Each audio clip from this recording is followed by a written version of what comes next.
for Manitoba music, and of course that's what we're always talking here on Pegcity Soundoff is Manitoba music. I am joined by a member of Apollo Sons. Very, very excited to be speaking with you. Thank you for taking the time to come on.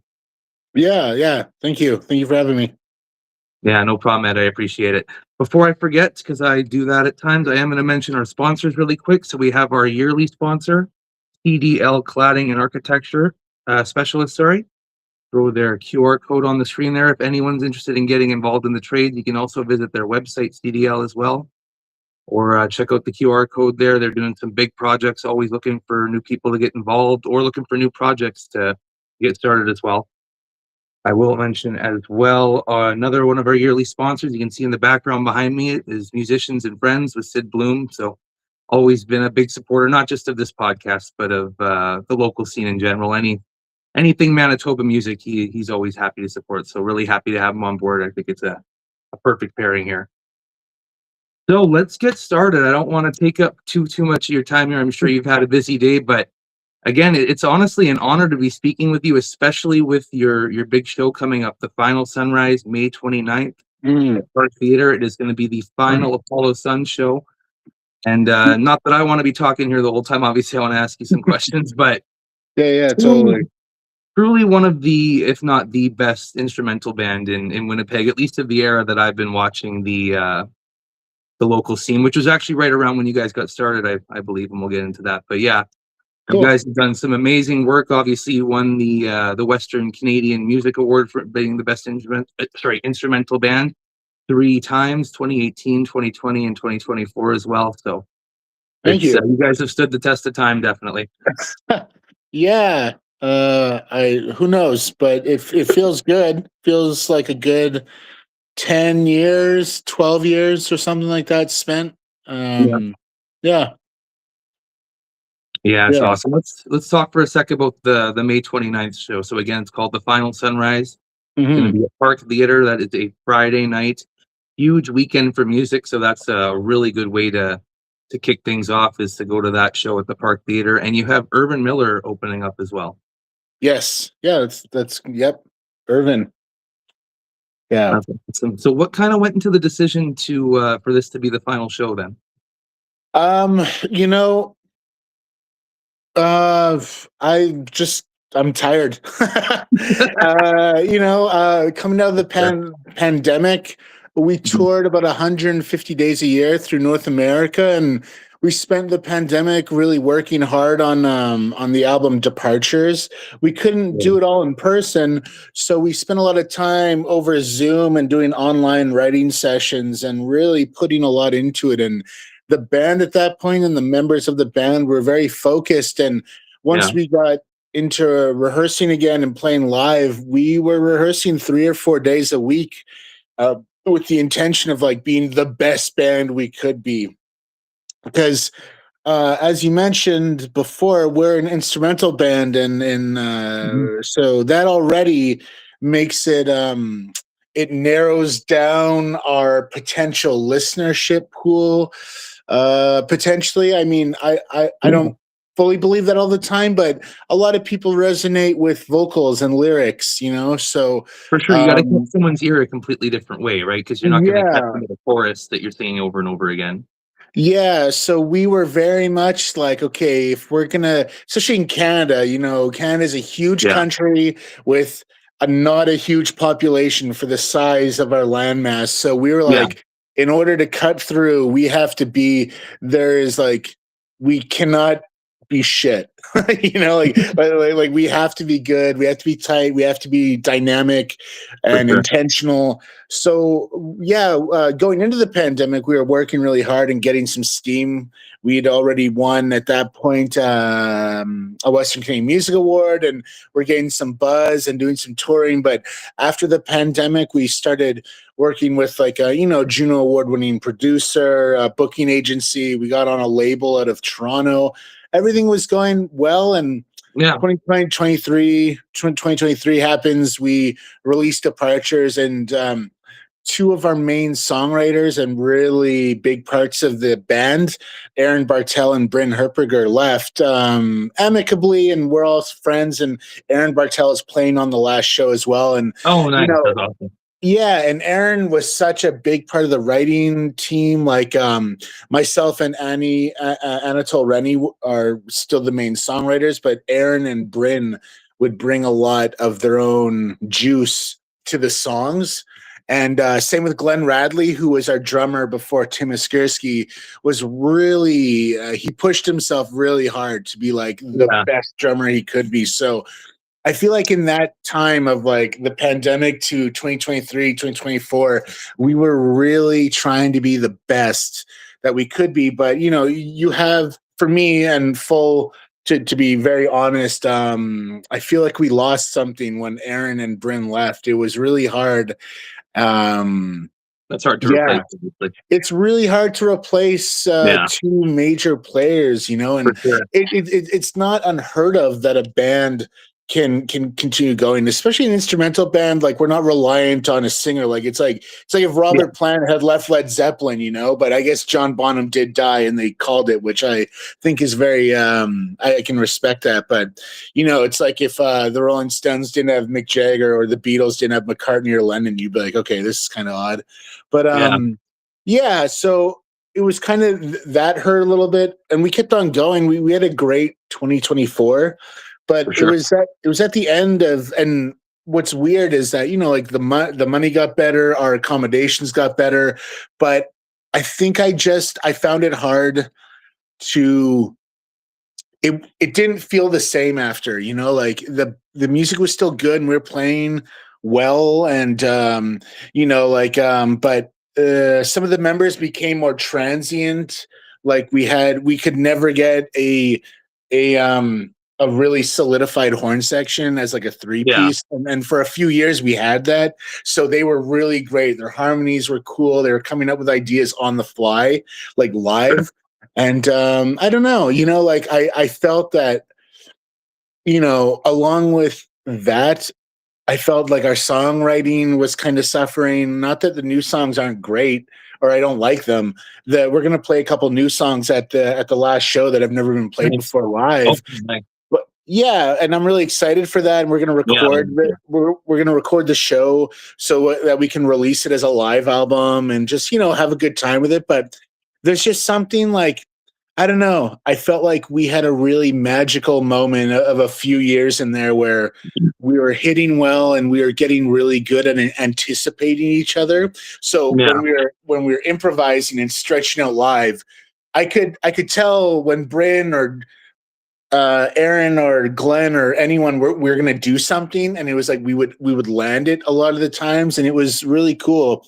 Not to say that the band couldn't do that or didn't do that post no, that golden era. It was a little, when I started feeling that, it became really hard to enjoy because when you're a heavy touring band and you're not yeah, making a ton of money, and expenses are going up, and yeah, for personally sure. you're really having to sacrifice and give a lot, which when I believe in it and I really think it's the right thing and a great thing to be doing, I could deal with that and I could accept that Yeah, and be into it. Be like, you know what, this is great. I'm like, I it's hard, it's challenging, but I really love this, and I think what we're doing is a great thing. So I could eat it a little bit, you know, like I could be like, okay, this isn't, for sure.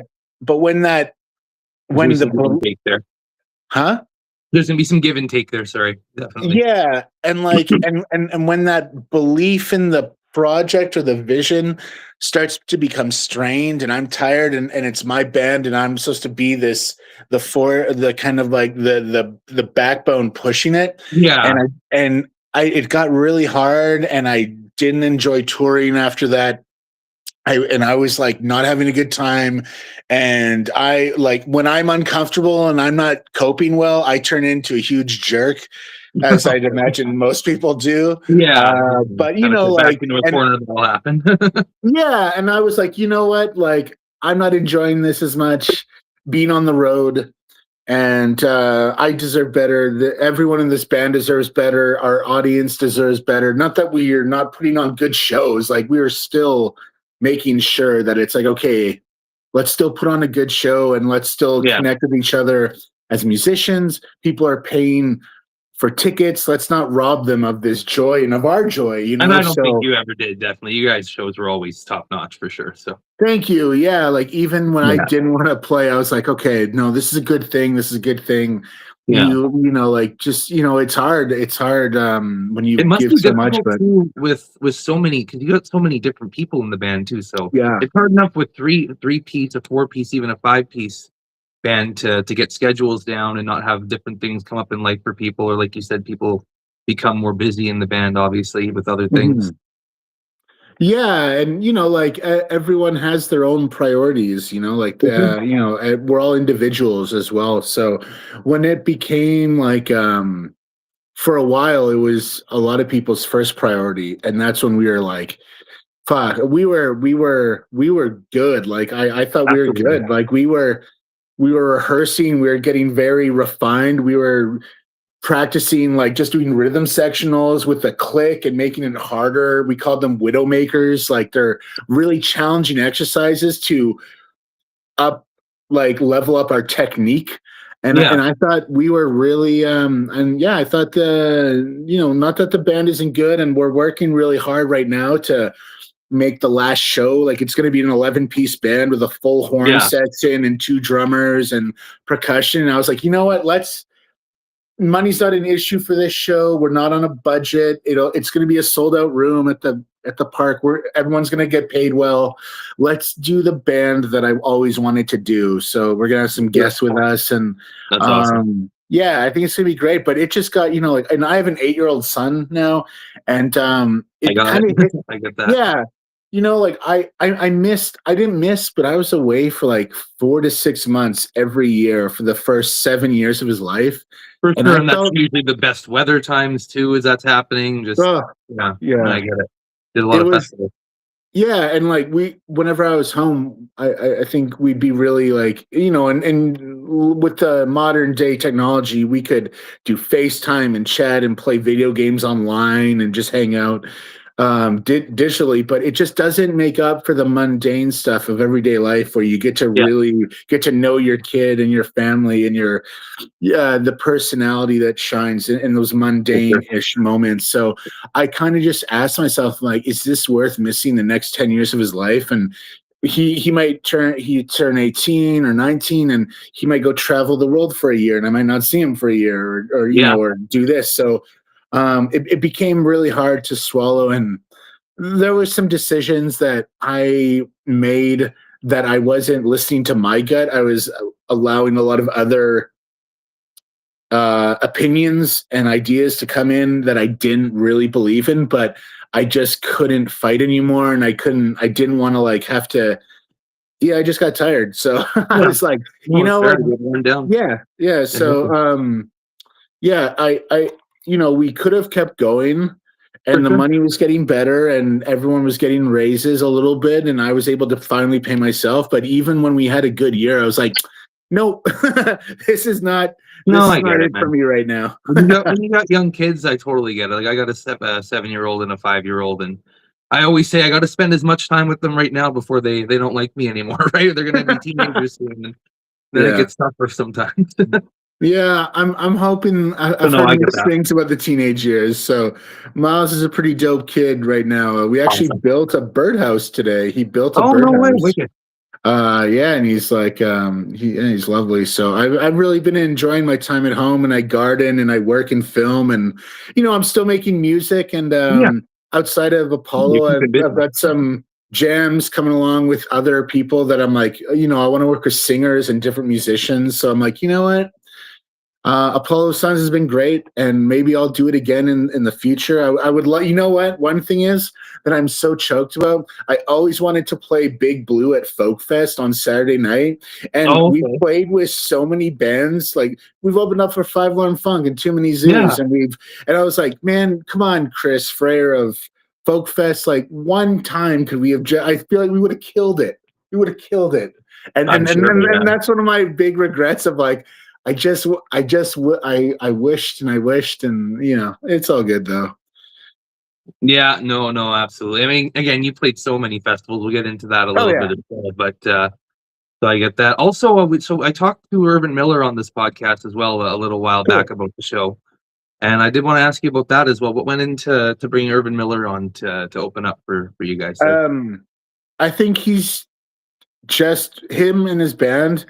I think Irvin is one of the only Winnipeg bands or musicians right now that is really hitting for me. Like, I think Winnipeg has a great scene, but there's something about Miller, Irvin, that just seems like that's real rock and roll, Yeah, like that's no, I get it. real. It's like he's got the groove and a little bit of the swagger. Yeah. It's like, who was it? There's this great quote by Keith Richards. He's like, a lot of rock bands forget the roll part, you know and Hmm. I thought, like, I heard Irvin. It's funny, he came up to me at Folk Fest last year, Okay. and I didn't know who he was. He just came up and he's like, oh yeah, like, oh, excuse me sir, and his, like, in his voice, and he's like, Yeah, super polite I guy, super polite yeah, guy, like, definitely. I'm really, really apologize for interrupting your family time, but I just want to say that you are one of the most inspiring guitar players in Winnipeg. And I was like, who the hell is this kid? Yeah. Like, not that I didn't say that, like, it's always nice. Like, No, for sure. it's nice to, like, know that, like, I don't know. Like, I remember looking up to the musicians who are older than me when I was like Yeah.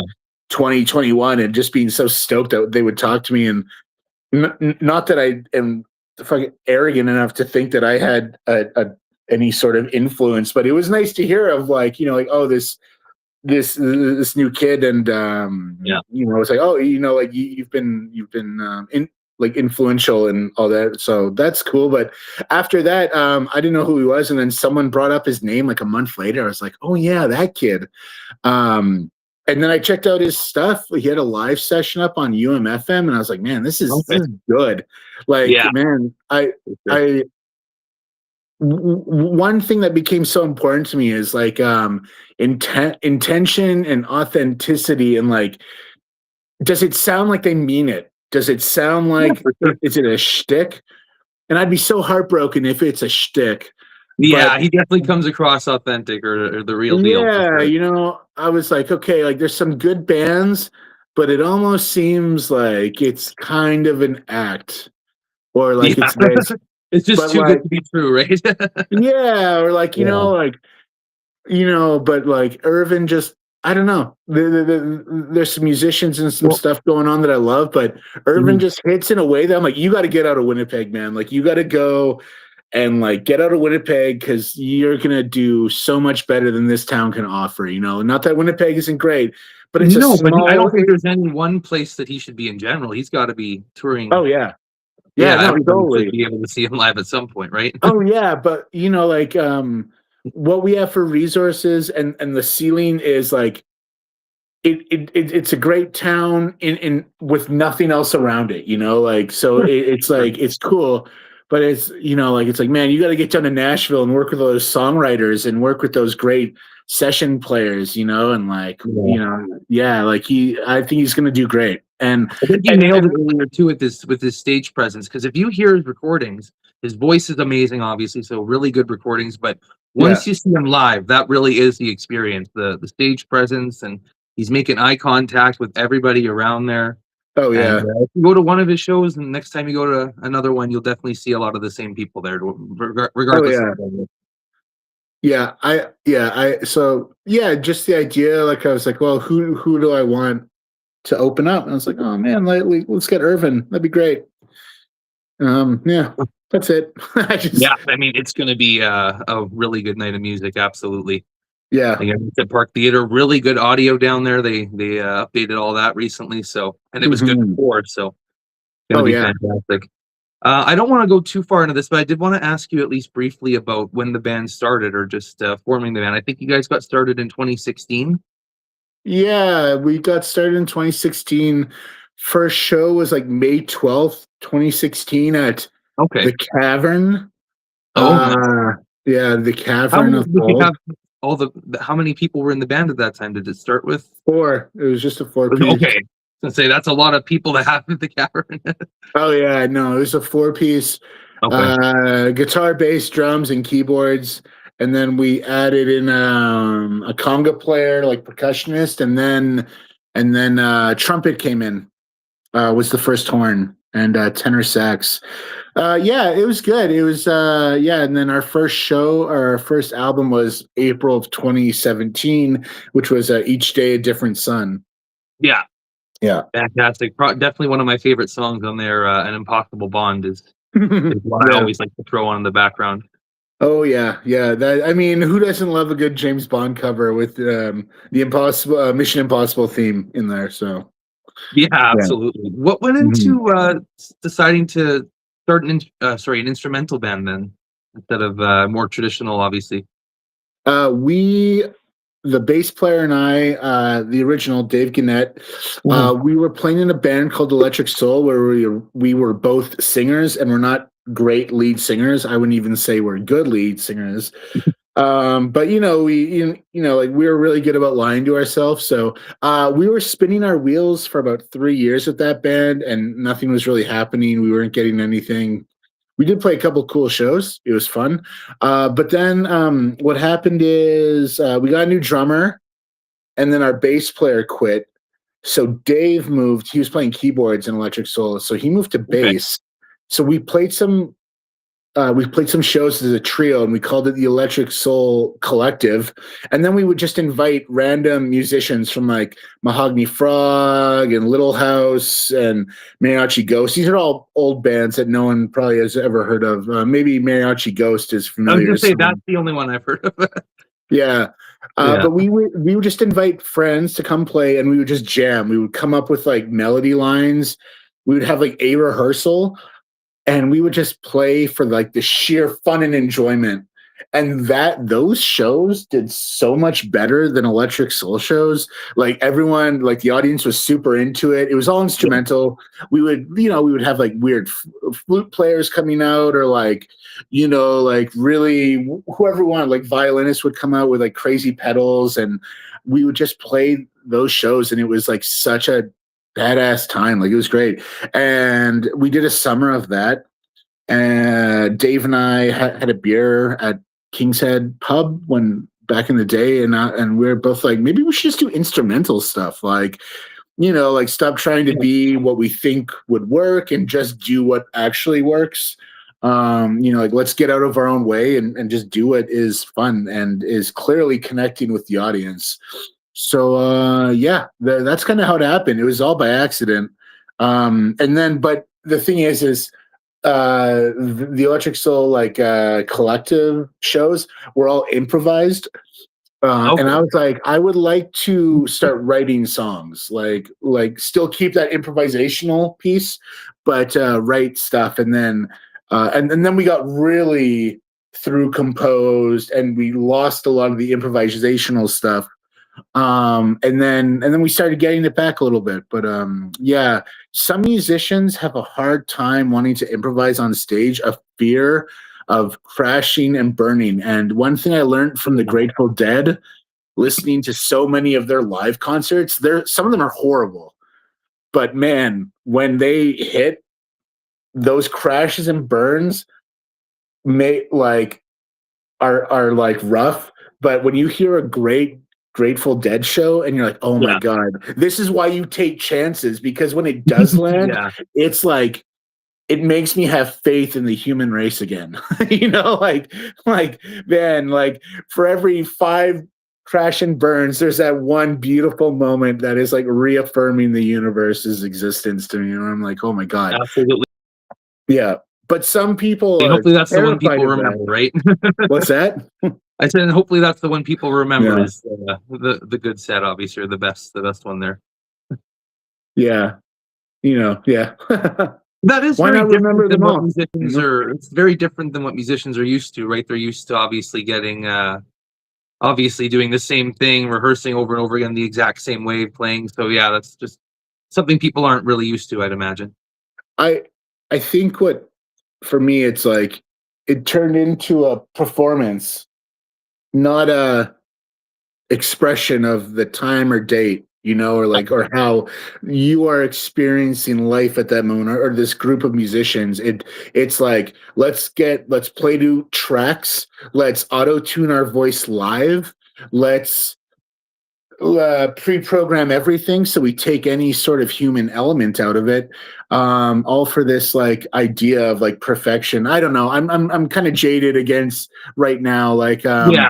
I'm at the point where I'm like, I don't want any AI in my music, I don't want any auto tune. If you can't play the thing, you shouldn't be playing it then. You know, but I don't Yeah, know. no, I can understand that definitely. I Yeah. don't need any AI in the music for sure. Why would I want AI making art for me? Like, I want it Yeah. to wash my dishes, not make Yeah, my art, you know? exactly. And you can give you more time to make art. Yes. Absolutely. Well, like we said, you guys started back in 2016. You've had two EPs Hmm. since then. You've had a full album, Departures, that you released a couple years ago. I guess 3 years ago now, right? 2023 that came out. Yeah, it's like two and a Or- half years now. yeah, Yeah. which was an amazing album. So many good Thank songs you. on there. What are some of your favorite songs, do you think, that you guys have released, or are there Mm. any that stand out to you? Maybe. I don't know. It's a deep cut, but I really love Off Departure's Midnight in Winter. Yeah. It's like in the middle, it's of the album, and Mhm. it's so not us. Like it was so like it was Yeah, like it's different for sure. yeah, it's not funk based or jazz based, Yeah. or it's just, I just think it's a beautiful piece of music. And he did such a good job arranging the strings and conducting, and we worked really hard on that song. I'm very proud of that. And the last track, it's like a bonus secret track on the album. It's called Beyond the Woods, which Yeah, is that's a good one. which is like a a coda, or like a little like bookmark of using one of the previous melodies. And that song, I don't know if it's my favorite song, but it's one of my favorite moments. All we had when we went into the studio, we had one day to work on it.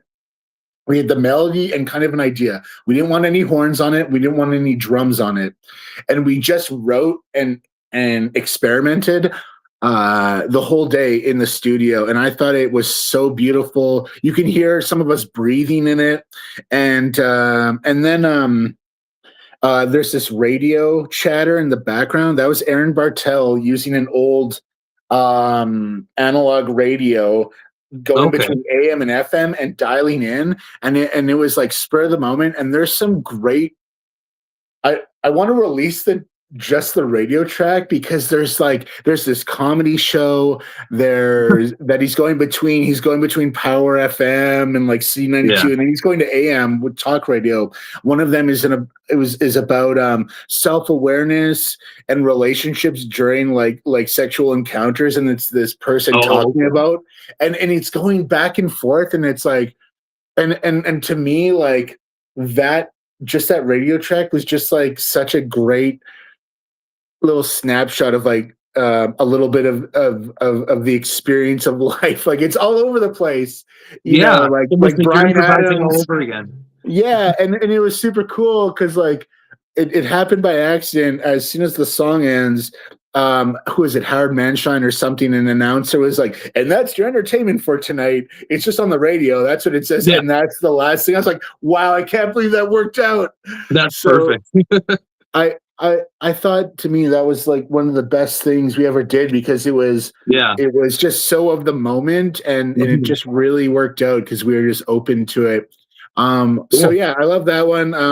I really like playing Crybaby. I like a lot. Crybaby's It's good. a Yeah, fun one. Pluto's a really good one too. I really enjoy Mm. Pluto. Yeah, Hard Time is really grown Yeah, live. I think is Hard really Time's fun. good. I really love Lake Country, So Long Ethan, Sterling from Dawn Offerings. I really like a lot.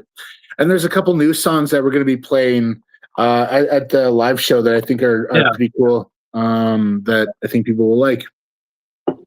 Oh, and we're awesome. going to be playing Definitely Midnight good. in Winter live, the one time only live. We're going to do it at the For Park first Theater time? show. And I was like, you know what? I don't care if it bores everyone, or if it like, I'm like, I want to play this live. Yeah, It's for just, sure. This yeah, show's got to be for you guys as much as it is for the fans. So no, I second that. yeah. Thanks. That's awesome. And we were talking earlier about how much you were touring before, how many festivals you played.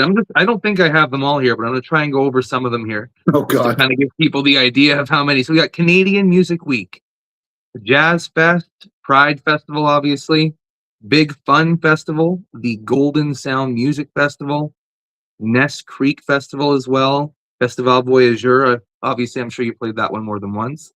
Yeah. Uh, Fringe Fest. I saw you at Rock for Socks at Park Theater one time too. That was a good event with multiple bands kind of playing for Mm. charity. With some of those festivals, I'm sure there are some other ones as well. Are there any that stand out, or what are some that maybe you remember as kind of a highlight? Caslow Jazz Fest. We played that 2 years in a row out in Caslow, BC. Beautiful, beautiful people, beautiful place. You're playing on this lakefront floating stage, and the mountains are all around you. They're feeding you great food that's locally grown from farmers and Yeah, the Kootenays, and there's 5,000 people that are all just lovely. That was good. Salmon Arm Roots and Blues was amazing. That was in our like golden age. yeah. You know, yeah, we were just killing it at that time. Fredericton Harvest Fest. We got to open up for Too Many Zoos, which was super fun. Although they're very standoffish, though. I tried to tell them, like, man, you guys are dope. Nothing. like, why are you talking to us? It's like, all right, fair enough. But no, Some that people was are that way. fun. There, North Country Fair, in northern Alberta was really fun. All over there was some great festivals. Winnipeg Jazz Fest was very supportive of us, and we got to do Dark Side of the Moon in its entirety one Oh, year. cool. That was amazing. I bet. That album just means so much to me. So, um, yeah, yeah, festivals have been a big part of it, and I guess using this time to say a lot of festivals are having troubles as everything For sure. is very expensive. So, Yeah, we do what we can as performers and consumers of art, but man, I worry that because culture can become so monochrome sometimes that we're going to be left with no cool things, and yeah, every building is going to look gray and boring, and all of our music is going to be AI. Like, yeah. so No, I so hear you. if you can, please support independent music, because Yeah, a lot, like, support venues that are not owned by Live Nation. Go see bands that are not doing stadium tours. Like, go see those small bands, even in the small for theaters. You sure. might They work think hard to get out there and tour those bands. So yeah, yeah, absolutely. and those theater shows, you think those bands are doing well. I know a lot of those bands who are playing the Burton Cummings of the world or North America, Yeah, and they're still struggling and have multiple day jobs. And like, there's one thing, I don't know what it is about music, but the idea that a musician can make a living is offensive to some people. Like, oh, well, it's your hobby, you should do it because you love it. It's like, the amount of labor to go into being a touring professional yeah. musician is insane. It's wild. Like, It really should be looked at the same. Go ahead. Sorry. I just wanted to say, like, it's like the amount of time I practiced and Exactly. not even perfected, but the amount of time booking these tours, logistics, rehearsing, recording, painstaking over going over every graphic, every font on every poster, Yeah, every marketing initiative, scheduling, not just the band, but the marketing, the strategic planning. scheduling the It's other bands that are playing with you. Everything. Yeah. it's wild. And the amount of economic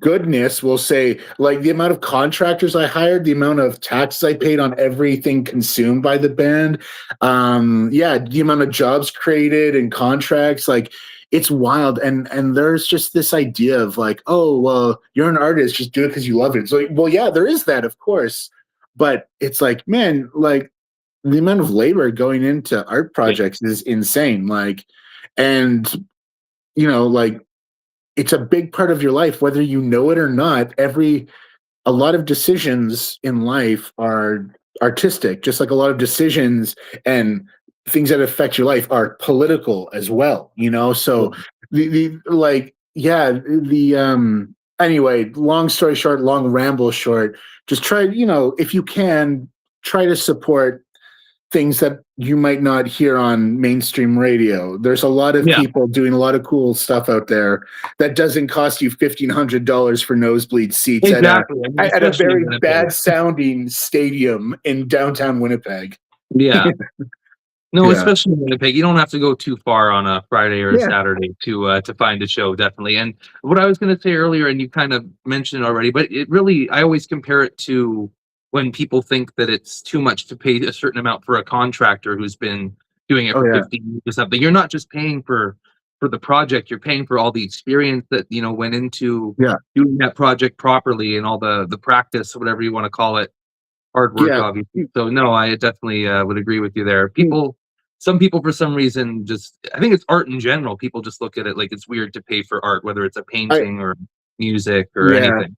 I also Um, like to expand on that. People don't understand, and then I'm generalizing here, myself as well. Learning more about the cost of things, like, and, exactly. and and we have a very convenient culture in the Western world. Everything is For at our sure. fingertips, and Yeah. we can get an avocado for $2 that was halfway around the world. And you know why it's $2? Because someone had to do dirt cheap slave labor in order to get it to you for that amount of money. And we don't really understand the cost of things, like Yeah. I was listening to this podcast. This guy who worked for Apple was like, if we paid fairly for the amount of labor and knowledge and the people building these things, an iPhone would cost everyone like $3,000. But we don't Yeah. want that. We expect everything very cheap. And if a musician or a band charges like $20 or more for a concert, everyone loses their mind. Yeah. Yeah, I don't know. Anyway, just support art. Just Well, for support sure, cool 'cause stuff. it's one of those things. Obviously, artists, you said it earlier, do it for the love of the art, but at the same time, there is a cost to it.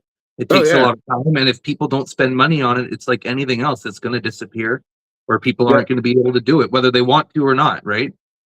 Yes, Yeah, absolutely. And yeah. for sure. I just I want mean, to. I Oh, can go ahead. speak to that exactly. I am taking a break from being a professional musician because it got too much. Yeah, and you guys Yeah. have been going for a long time too, and like we Yeah. said earlier, playing a lot of shows. So no, Yeah. I definitely get that. I just got a couple more questions. I did want to Sure. ask you quickly. I don't know if I'll have the opportunity again to ask you about when you were working with the producer Ben Kaplan. I don't know which album it was or when you were working with him, but I wanted to ask about that experience a bit. That must have been really cool. Yeah, it was cool. I my feelings about it is that we had worked and done so much preparation work beforehand that he turned into more of an engineer with some cool ideas because Okay. we had taken like a year and a half to write that album. It was Departures. Okay, To so it was write that already polished by the time you brought it to him. it was very polished. Yeah. And I think he might have he got credited as a producer and he did some great work and I enjoyed working with him. Yeah. Um, I don't think he touched any of the arrangements. He didn't do anything like that, which is hard to do, like, because he works with more songwriters and he works with Five Alarm Funk too, and they're kind of, Yeah. we Worked with Mother definitely have Mother. some, yeah. Yeah. So, but like, I think his biggest contribution as far as like the production or some sort of arrangement goes is Fonksy was originally 102 BPM, like 102 beats per minute, and he said you should bump it up to 104. Yeah, but we Okay. already made so many like decisions that Yeah. yeah, we didn't work with him, like we didn't bring in the skeleton of a song. All the songs had the meat and hair and fingernail polish already on it, so Okay. but it was very cool. Like he Yeah. had tons of stories and he was great to work with, the workflow, and he would go like, you could probably do that a little better. Like maybe you should do another take and really try to mean it this time. Trying to Like, motivate a bit. yeah, like a nice way of being like that. You can do better. Yeah. Well, fair enough. Just trying to bring out the best track or the best Oh out of yeah, the track, I totally. guess, honestly, for sure. Awesome. Well, you've kind of spilled it a little bit here, but talk a little bit about the set list for May 29th. Obviously, you Mm. don't have to give everything away here, but what can people expect with your song library? There's going to be some of the first album all the way up to unreleased tracks that have never been played live. Um, there's going to be some guests, some jamming. We're cutting certain parts of songs out and mashing songs together to play Oh, that's more. cool. I like that. Yeah. Kind of rearranging some things. I think all the crowd, quote unquote, crowd favorites are there. Yeah. There's always songs that when we start playing them and people who are familiar with us will go Yeah. like, we'll cheer as soon as we play the first note. It's like, oh, that's cool. You can already identify the song. That's Cool. I can do that with some of bands I love, and people are doing that with yeah. Like a bunch of departures is there, of course. But we are rearranging a little bit of it. We're gonna have 5 horns, so we get to play because departures was like 5 horns, so and we've never had that lineup since. So yeah, it'll be really fun to play like those fat lines and those thick harmonies and like moving parts in the horn lines with an actual full section. Yeah. Yeah, that's really cool. And some previous members from the band, you said, will be joining you as well on stage, so that's Yeah. really cool. Yeah. Even Wicked. one of the guests is Lloyd Peterson, who's kind of like a local legend, but he, in some way or another, he has been a part of the very beginning of Apollo Suns. Like Cool. we recorded Impossible Bond with him. It was like a test track because mom's upstairs, buddy. We recorded this test track at Paintbox, and Each Day a Different Sun was done in a basement, and Impossible Bond is the only song that was done in a studio for that first album. And Lloyd was like, yeah, you guys are crazy, man, like this is great. Then he's played on albums now. He's been a producer on a couple albums. We've done all of our demos at Paintbox. He did lap steel on our Dark Side of the Moon night. And did vocals. Lloyd's kind of, he was the first person I told outside of my immediate family that I was going to be a dad, because he's the father of one of my good friends, Lucas Roger, who is Madeline Roger's brother, who is in Roger Roger, and Madeline is having her own great solo career. So I've known Lloyd forever, and he's been a great friend, and I don't know about mentor, but he's definitely been like I don't know, kind of like a father figure. Like I can call him for advice, and like, am I the jerk here? I'm probably, and